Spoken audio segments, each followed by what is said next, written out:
नमस्कार, स्वागत है आप सभी का अपना उत्तर प्रदेश में और मैं हूं आपके साथ शाफनी पटनायक। बुलेटिन की शुरुआत करेंगे बड़ी खबर के साथ। लखनऊ से बड़ी जानकारी। 26 जनवरी को नहीं बिकेगी शराब। गणतंत्र दिवस पर शराब बिक्री पर प्रतिबंध रहेगा।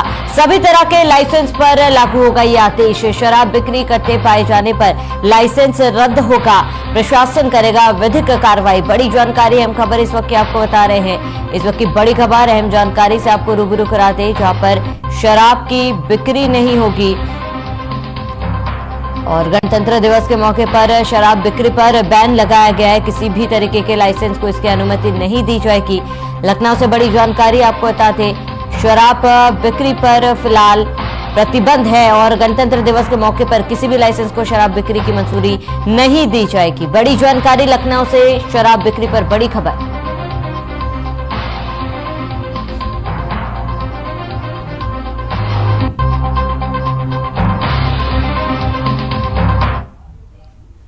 समाजवादी पार्टी के नेता स्वामी प्रसाद मौर्य रामचरितमानस पर दिए अपने बयान को लेकर विवादों में घिर चुके हैं। बता दें कि समाजवादी पार्टी के नेता और एमएलसी स्वामी प्रसाद मौर्य ने रामचरितमानस के दोहे और चौपाई पर आपत्ति जताई थी। इसी पर फर्रुखाबाद में मेला रामनगरिया में आए संत समाज ने कड़ी फटकार लगाते हुए कहा कि रामायण में किसी भी व्यक्ति या किसी भी जाति के उत्पीड़न करने की बात नहीं है। वह पूजनीय धार्मिक ग्रंथ है। इस बयान से 100 करोड़ हिंदुओं की आस्थाओं को ठेस पहुंची है, इसलिए हम लोग इसका पूरी तरह से विरोध कर रहे हैं। उस पर पुलिस मुकदमा दर्ज कर उनकी जल्द से जल्द गिरफ्तारी करे। वहीं भोलेपुर हनुमान मंदिर के संत बालक दास ने कहा है कि स्वामी प्रसाद मौर्य पूर्ण रूप से विक्षिप्त हो गए हैं। इनकी मानसिकता राम विरोधी रही और वह इस समय ऐसे लोगों के हाथों में जिन्होंने राम भक्तों पर गोलियां चलाई थी।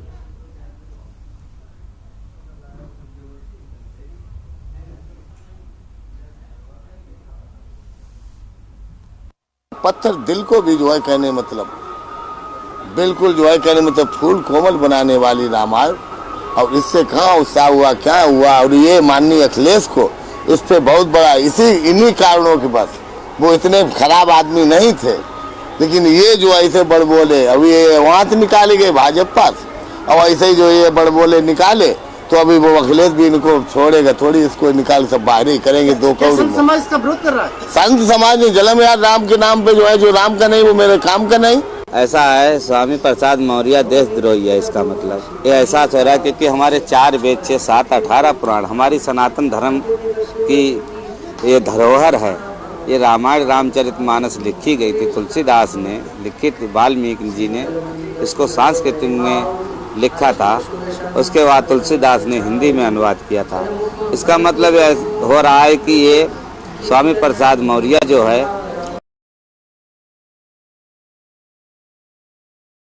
जिसने ये बयान दिए हैं कि रामायण को विरोध हूँ, इसमें हमारा के धर्म के प्रति जो आलोचना हो रही है। अब बिहार में भी इनके संगठन ही का है, इन्हीं लोगों का गठबंधन है। अब जो ठगबंधन इस पे उतारू हो चुका, हमारे सनातन धर्म पे उंगली उठाने लगा। कभी तिलक पे, कभी सन्यासियों को अलग करते हैं, कभी तपस्वियों को अलग करते, कभी पुजारियों को अलग करते हैं। अब आज तो ये स्वामी प्रसाद मौर्य सपा के नेता बन गए हैं, ये तो पलटू राम है। और इनका जो है जो रामायण के लिए इनने आलोचना की है। तो पंचजूना अखाड़ा के महामंडलेश्वर यति नरसिंहानंद ने कहा है कि स्वामी प्रसाद मौर्य बार बार पार्टी बदलते रहते हैं। उनके मुताबिक स्वामी प्रसाद मौर्य चाहते हैं कि वो चर्चा में रहे। अभी चुनाव हारे हैं, वो चाहते हैं कि उल्टी सीधी बयानबाजी करके चर्चा में आए। इसलिए सनातन धर्म के सबसे माने जाने वाले ग्रंथों में से श्री रामचरितमानस के बारे में अपशब्द बोले हैं। मैं मौर्य जी को बताना चाहता हूँ कि सनातन धर्म का कोई भी ग्रंथ उनकी मान्यता या उनके कहने का गुलाम नहीं। वह हिंदू रक्षा दल के राष्ट्राध्यक्ष पिंकी चौधरी तो एक कदम और आगे बढ़ गए। उन्होंने मौर्य के लिए कह दिया है कि ऐसे लोगों को तो भारत में रहने का भी अधिकार नहीं। सनातन धर्म के विरोध में, हमारे पवित्र ग्रंथों के विरोध में जो बोल रहे हैं, मैं कहना चाहता हूं कि लोगों की जगह हिंदुस्तान में नहीं है, या तो यह पाकिस्तान में चले जाए।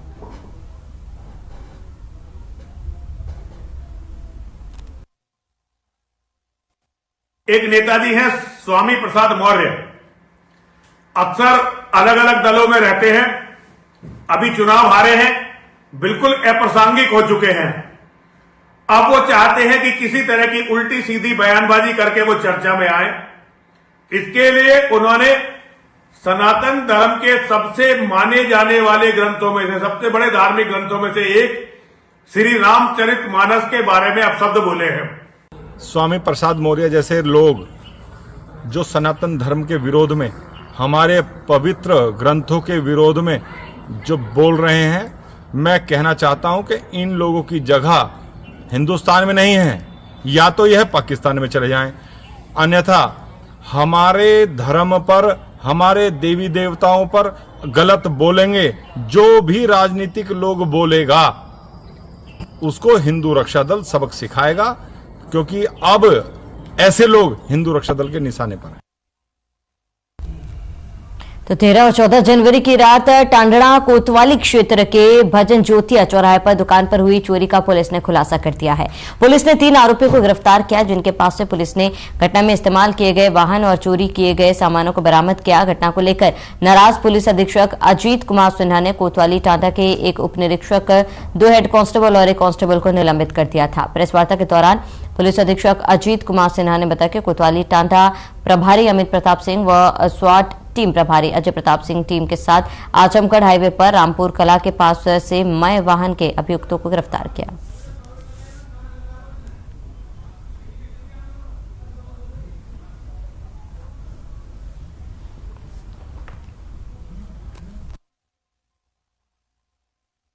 तो चोरी का ये समझ में आता था कि आज चोर आया, दुकान पे चोरी कर गया, लेकिन ये पहली चोरी एक ऐसी आई है जिसमें डीजे विभिन्न जनपदों में जाते हैं, हमारे जनपद से होते हुए, और वो कॉम्पिटिशन्स होते हैं। तो कृष्णा डीजे वाले का कॉम्पिटिशन आजमगढ़ में डिस्ट्रिक्ट में हुआ था, जिसमें इसकी लाइटिंग्स को वहां पे बहुत अच्छा माना गया।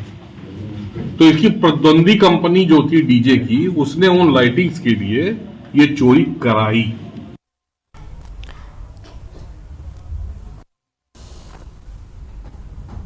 तो आपको बता दें कि वाहन और चोरी का सामान भी पुलिस ने इस पूरे मामले में गिरफ्तार किया है।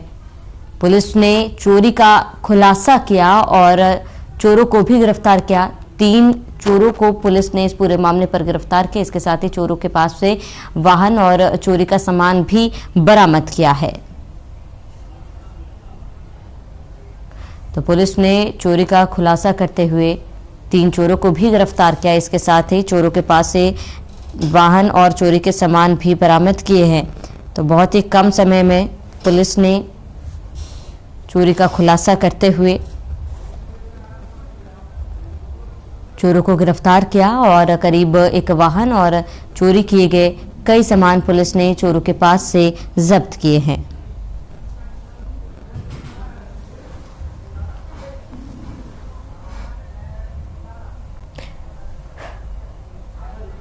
उसी बीच एक बड़ी जानकारी से आपको रूबरू करा दें। हमीरपुर से बड़ी खबर, ग्राम विकास अधिकारी निलंबित हुए हैं। विकास कार्यों में लापरवाही बरती गई थी। जिला पंचायत राज अधिकारी ने विकास सस्पेंड किया है।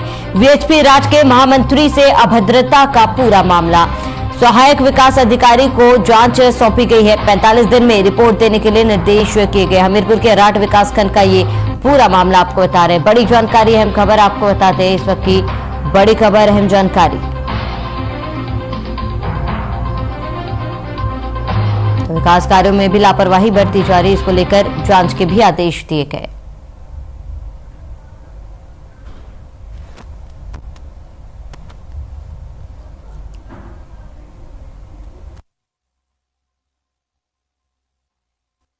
हमारे पास एक समस्या आई थी कि टूंका गांव में गौशाला में 3 महीने से तनख्वाह नहीं दी गई है, जो वहां पे काम कर रहे हैं। और विश्व हिंदू परिषद गौशाला की निगरानी बड़े अच्छे तरीके से बड़े स्तर पे करता है। तो तनख्वाह न मिलने के कारण हमने सचिव को जैसे ही फ़ोन किया तो उसको सिर्फ विश्व हिंदू परिषद का परिचय ही दिया कि विश्व हिंदू परिषद का नाम ही लिया, तो उसने गाली देनी तुरंत चालू कर दी, मारने की धमकी शुरू कर दी। और वो 12 खम्मा पे मारने के लिए ही कुछ लोगों के साथ आ गया। उत्तर प्रदेश की प्रतिभाओं को फिल्मी पर्दे पर लाने के लिए उन्नाव में नई मुहिम की शुरुआत हुई है, जिसमें ओजिस एंटरटेनमेंट और फूंचो फिल्म्स के बैनर तले बन रही हिंदी फीचर फिल्म कैसी ये डोर की शूटिंग उन्नाव गंगा मैया की नगरी से शुरू हुई। उन्नाव जिले के विभिन्न खूबसूरत स्थलों को फिल्माया जाएगा और उत्तर प्रदेश के लखनऊ, आगरा और बनारस के विभिन्न लोकेशन पर फिल्माई जाएगी। वहीं फिल्म कैसी ए डोर के निर्माता श्री कोमल रोहित पाटिल और नवीन शर्मा को उन्नाव के मूलत निवासी भी है।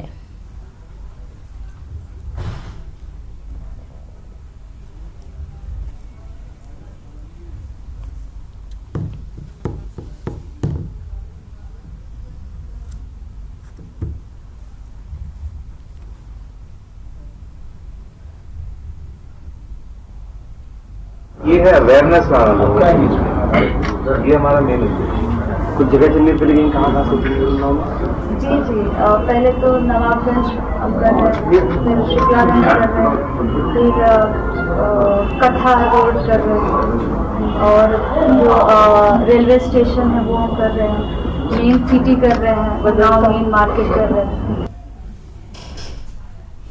बहराइच के गांव झाला में सिलेंडर फट गया। हादसे में एक की मौत हो गई है जबकि 3 लोगों के घायल होने की सूचना मिल रही। सिलेंडर का विस्फोट इतना भयानक था कि आसपास के 4 मकान भी क्षतिग्रस्त हो गए। मौके पर पहुंचे आला अधिकारी और अग्निशमन विभाग की टीम ने आग पर काबू पाया। साथ ही घायलों को उपचार के लिए सीएचसी मोतीपुर में भर्ती कराया गया है। तो बहराइच से ये खबर।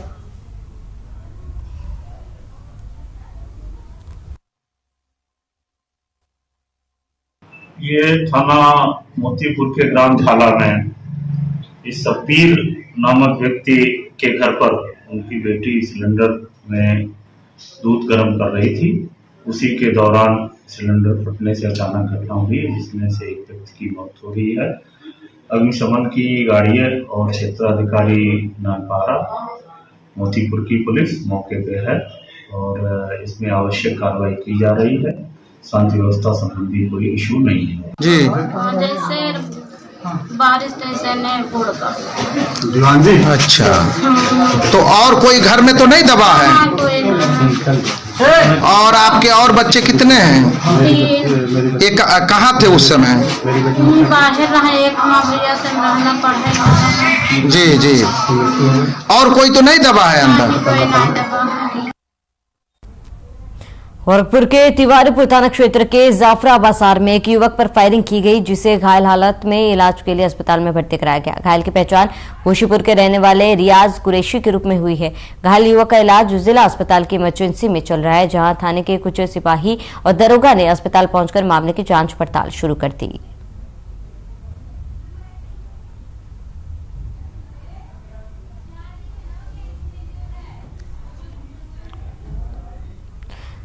कन्नौज में दुकान बंद करके जा रहे सराफा व्यापारी को बाइक सवार बदमाशों ने लूट लिया। व्यापारी को धक्का देकर गिराने के बाद लुटेरे सोने चांदी से भरा झोला छीनकर फरार हो गए। पीड़ित ने 3 अज्ञात बदमाशों के खिलाफ कोतवाली में मुकदमा दर्ज कराया। एसपी ने लुटेरों की खोज में 4 टीमों को लगाया गया। बता दें पूरा मामला कन्नौज के गुरसहायगंज थाना क्षेत्र के जसोदा चौकी का है। वहीं पूरे मामले पर एसपी का कहना है कि जल्द लुटेरों को गिरफ्तार कर लिया जाएगा।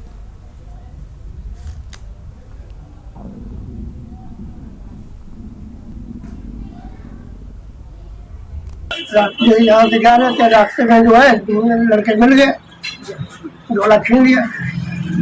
कितने लोग थे? 3 लोग। मारपीट भी की आपके? जब झोला नहीं छीन पाए तो लात मार दी। चोट लगी आपके? सामने देखो कहाँ पे चोट लगी है?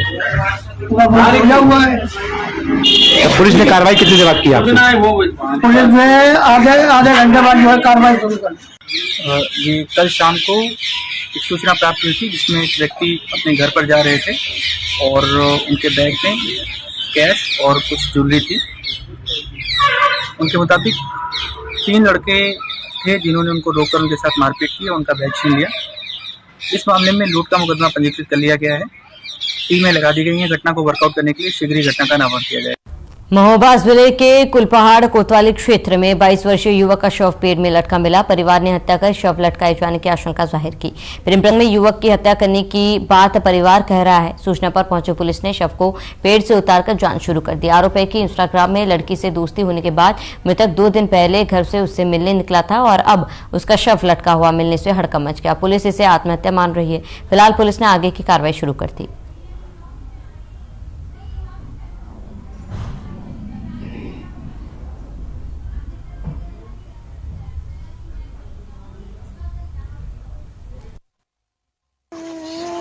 ये हमारे लड़की का मुकदमा चलता रहा है। बयान दे। तीनों भाइयों को, इसके बाप को, इसकी बहन को लगना चाहिए, इसकी लड़की को। ये हमारे लड़की का मुकदमा चलता रहा है। बयान दे। तीनों भाइयों को, इसके बाप को, इसकी बहन को लगना चाहिए, इसकी लड़की को। ताबड़तोड़ पुलिस मुठभेड़ हुई है। यहाँ एक ही रात में अलग अलग थाना क्षेत्रों में 5 बदमाशों के साथ मुठभेड़ हुई। जिन 3 थानों में मुठभेड़ हुई है वे थाना 39, थाना फेज 2, थाना 58 है। नोएडा थाना 39 में पुलिस की कैब में लिफ्ट देने के नाम पर बैठाकर लूट करने वाले गैंग से पुलिस की मुठभेड़ हुई और इस मुठभेड़ में 3 बदमाशों को गोली लगी है। इसमें घायल सोनू, योगेंद्र और अभी को अस्पताल में भर्ती कराया गया है। गिरफ्तार किए गए बदमाश अपहरण करके लूट की वारदात को अंजाम देते थे और पुलिस ने जब उन्हें रोकने का प्रयास किया तो उन्हें पुलिस पर गोली चला दी। ये बदमाश बहुत शातिर है। शातिर बदमाश गैंग ने लिफ्ट देने के नाम पर सुधीर नाम के शख्स को बंधक बनाया था और एटीएम कार्ड से 1 लाख रुपए निकलवाया था। इसके साथ ही बीते दिनों थाना 39 क्षेत्र में हुई 2 लूट की वारदात का खुलासा हुआ। ये लुटेरे राहगीरों को लिफ्ट देकर लूट करते थे और एटीएम से पैसे निकलवाते थे। ये दिल्ली एनसीआर में 1 दर्जन से ज्यादा लूट की वारदात को अंजाम दे चुके हैं। मौके से 1 कार और 3 तमंचे बरामद किए गए।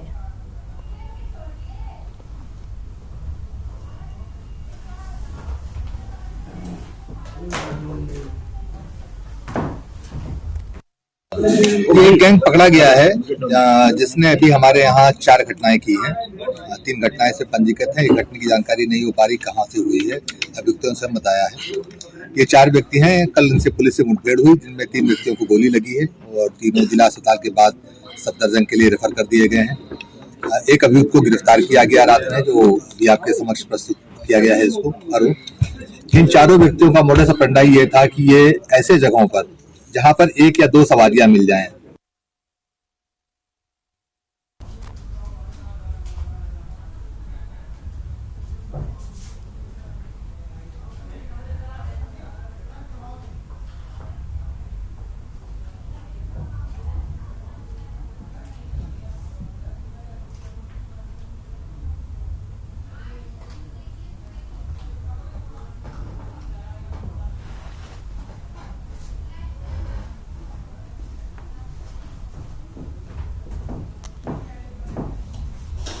तो आपको बता दें कि आरोपी को गिरफ्तार कर लिया गया है और मुठभेड़ में पुलिस ने इन तमाम आरोपियों को गिरफ्तार किया है। ये जो आरोपी है उन्होंने कई ऐसी वारदात को अंजाम दिया है जिसके बाद पुलिस के साथ इनकी मुठभेड़ हुई और इन्हें गिरफ्तार किया गया।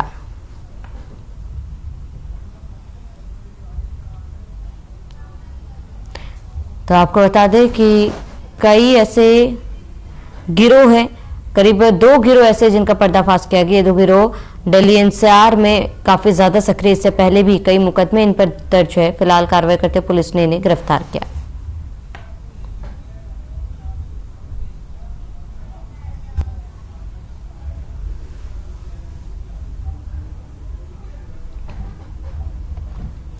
और आइए आपको सीधा ले चलते उत्तर प्रदेश, जहां पर उत्तर प्रदेश का 74वां स्थापना दिवस मनाया गया। सीएम योगी आदित्यनाथ भी यहां पर शिरकत किए थे और उन्होंने क्या कुछ कहा आपको सुनाते हैं। क्या हमें दुनिया के सबसे बड़े लोकतंत्र और दुनिया के सबसे लोकतंत्र की जननी कही जाने वाली भारत में जन्म लेने का सौभाग्य प्राप्त हुआ है। महाभारत में भी इस बात का उल्लेख है कि दुर्लभम भारतीय जन्म मानुषम तत्र दुर्बलम, यानी भारत में जन्म लेना कठिन है और वह मनुष्य के रूप में जन्म लेना तो और भी दुर्लभ है, और उसमें भी भारत की आत्मा कही जाने वाले राज्य उत्तर प्रदेश में जन्म मिले तो मुझे लगता है तो हर उत्तर प्रदेश वासी के लिए, हर भारतवासी के लिए गौरव की बात होनी चाहिए। भारत की आध्यात्मिक सांस्कृतिक विरासत का प्रतिनिधित्व करने वाला प्रदेश, भगवान विश्वनाथ का प्रदेश, मर्यादा पुरुषोत्तम भगवान श्री राम की जन्मभूमि, लीलाधारी भगवान श्री कृष्ण की पवन जन्मभूमि और लीला की भूमि, मां गंगा, मां यमुना और मां सरस्वती के पवित्र संगम की पवित्र भूमि प्रयागराज, तथागत गौतम बुद्ध की पावन भूमि का प्रदेश उत्तर प्रदेश, ऋषि मुनियों, भारत की वैदिक परंपरा से लेकर के देश की आजादी की लड़ाई को और आधुनिक भारत के निर्माण के रूप में भी अपनी अग्रणी भूमिका का निर्वहन करने वाला उत्तर प्रदेश आज अपनी स्थापना का यह 74वां स्थापना दिवस उत्तर प्रदेश दिवस के रूप में यहां पर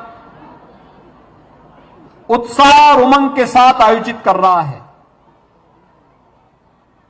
एक नए संकल्प के साथ, एक नए उत्साह के साथ, एक नए उमंग के साथ उत्तर प्रदेश के बारे में आदरणीय प्रधानमंत्री मोदी जी के उन संकल्पों को जमीनी धरातल पर उतार करके जो प्रधानमंत्री मोदी जी की मंशा है कि भारत की अर्थव्यवस्था दुनिया की सबसे बड़ी अर्थव्यवस्था के रूप में उभरे, भारत दुनिया के सबसे विकसित देशों में भारत का स्थान प्राप्त हो और उत्तर प्रदेश उसके ग्रोथ इंजन के रूप में कार्य कर सके, इस भाव और भावना के साथ हम सब उत्तर प्रदेश के 74वें स्थापना दिवस के अवसर पर उत्तर प्रदेश दिवस के इस भव्य आयोजन के साथ जुड़ रहे हैं। भाइयों बहनों, हम सब के लिए यह अवसर अत्यंत महत्वपूर्ण अवसर है, क्योंकि देश के अंदर कोई भी ऐसा बड़ा आयोजन अतीत के किसी कालखंड से लेकर के हो, वह वैदिक कालखंड रहा हो, उपनिषद कालखंड रहा हो, पौराणिक कालखंड रहा हो या ऐतिहासिक पृष्ठभूमि से जुड़ा हुआ कोई कालखंड या आधुनिक भारत के निर्माण से संबंधित किसी महत्वपूर्ण घटना के लिए उत्तर प्रदेश उसका गवाह रहा है। उत्तर प्रदेश सदैव उन घटनाओं का साक्षी रहा है, उन घटनाओं का प्रतिनिधित्व करता रहा है और आज हमारा सौभाग्य है आधुनिक भारत के निर्माता के रूप में प्रधानमंत्री मोदी जी इसी उत्तर प्रदेश की दुनिया की सबसे प्राचीन नगरी और आध्यात्मिक नगरी के रूप में विख्यात काशी से देश की संसद में प्रतिनिधित्व करते हैं। यह हम सबके लिए गौरव की बात है। और यही नहीं, जब हम देश की आजादी के अमृत महोत्सव को मना रहे हैं, याद करिए देश के प्रथम स्वतंत्र समर का केंद्र बिंदु भी उत्तर प्रदेश बना था। बैरकपुर में मंगल पांडे के द्वारा उस समय जो क्रांति का उद्घोष किया गया था, जैसे रानी लक्ष्मीबाई ने झांसी के अंदर एक नई तेज के साथ उसे आगे बढ़ाने का कार्य किया था, तो कहीं गोरखपुर में बंधु सिंह के नेतृत्व में, कहीं मेरठ में धन सिंह कोतवाल के नेतृत्व में और कहीं प्रदेश का कोई जनपद, कोई कस्बा ऐसा नहीं था जो देश की आजादी के साथ जुड़ करके भारत को स्वाधीन कराने के संकल्प के साथ न जुड़ा हो। तो चलिए इसी के साथ ही हमारे उत्तर प्रदेश में मेरे साथ इतने। देश और प्रदेश की तमाम बड़ी खबरों के लिए बने रहिए हमारे साथ।